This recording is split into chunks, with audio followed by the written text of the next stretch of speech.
It is very sad that journalists are targeted across the world, and whenever there is a conflict, you see that in fact they are either arrested, detained, like journalists in Belarus who stood up against the government there, and in Hong Kong, where people were opposed to the actual government and the new restrictions that were introduced.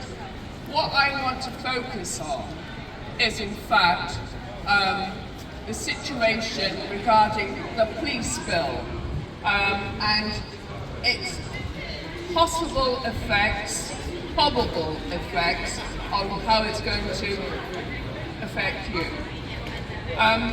Peaceful protests have happened over the course of time. You have to look at the great protests we've had involving the corn laws in this country. We're talking about, 200 years ago.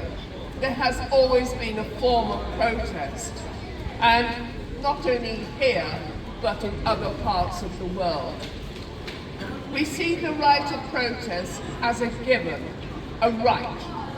But the government's new policing powers means they will have greater powers to deal with peaceful, but what they constitute as disruptive powers. New criminal offences, including locking arms together. You have a group of people locking arms, that is seen as offensive. And disruption of transport works, national infrastructure, so that obviously they're concerned about the effects of a dispute. And we could say, possibly, they might look at some of the disputes that are coming up, i.e. the rail dispute. Even lawyers are talking about going on strike. And also the greater powers for stop and search.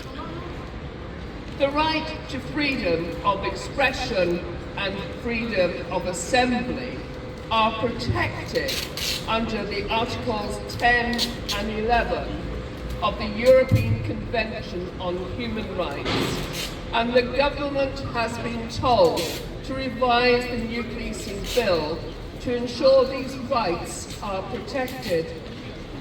The Joint Committee on Human Rights has warned that the definitions of the new offences are broad, imprecise and vague. That is fate, that is meal for lawyers, and you can see what the disputes are going to be.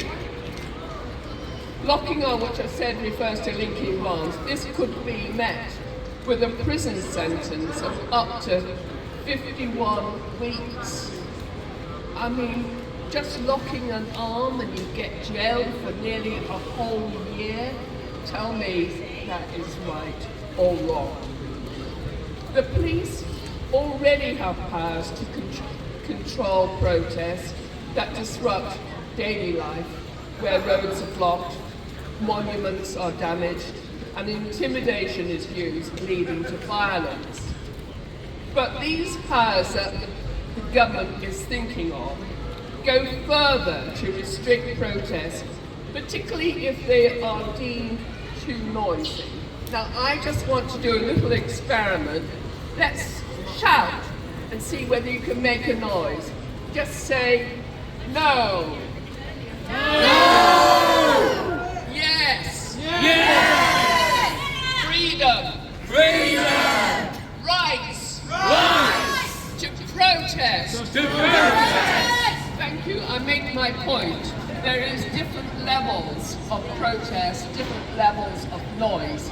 And noise is an interesting word. I, as a journalist, find that it is very, very vague as to what is noise and what constitutes noise. So that is one aspect.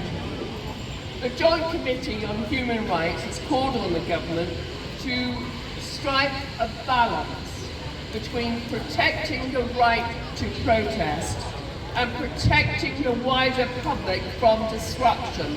So it swings and balances, making sure that common sense prevails and that democracy is actually present.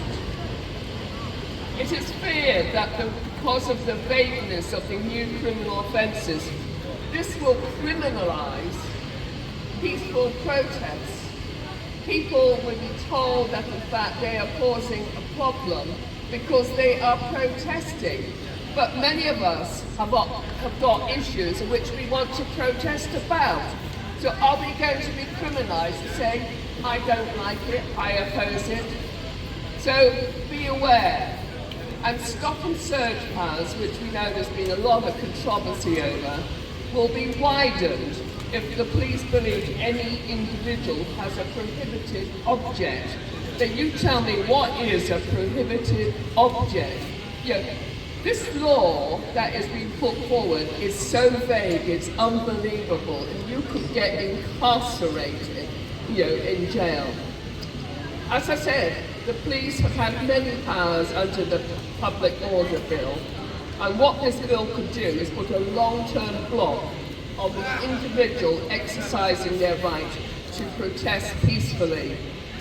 For journalists and photographers particularly covering protests, it has already become a nightmare in London, with many photographers being corralled into an area and locked into that area, and in some cases they've lost their equipment.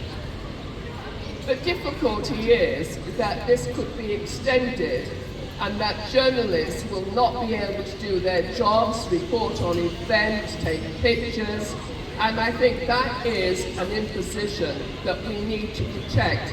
Particularly in the kind of government that we've got, we need to make sure that the correct information, the truth, whatever that is actually conveyed to the public and what is actually happening. It is essential, as I said, that journalists are there to record and to monitor the protest so we all know what has happened. And in terms of conflict, like we are seeing in Ukraine. But you'll find that too many times the local police often get confused as to what is legitimate and what is not.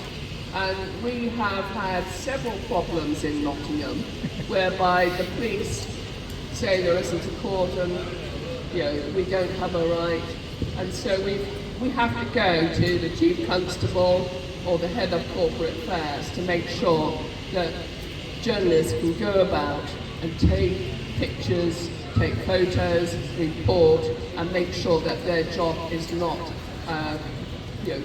questioned by the police. And I just want to say to you, this wording on the bill is so imprecise, it doesn't help, and is open to all sorts of interpretations. So what we are seeing now will be a move to actually get a lot of changes brought to this bill so that in fact it can be watered down. Whether that happens with the new government and whoever is elected as the Prime Minister, I don't know. But I think that's what we have to work for, is to make sure pressure is brought and that the bill is actually amended. Thank you.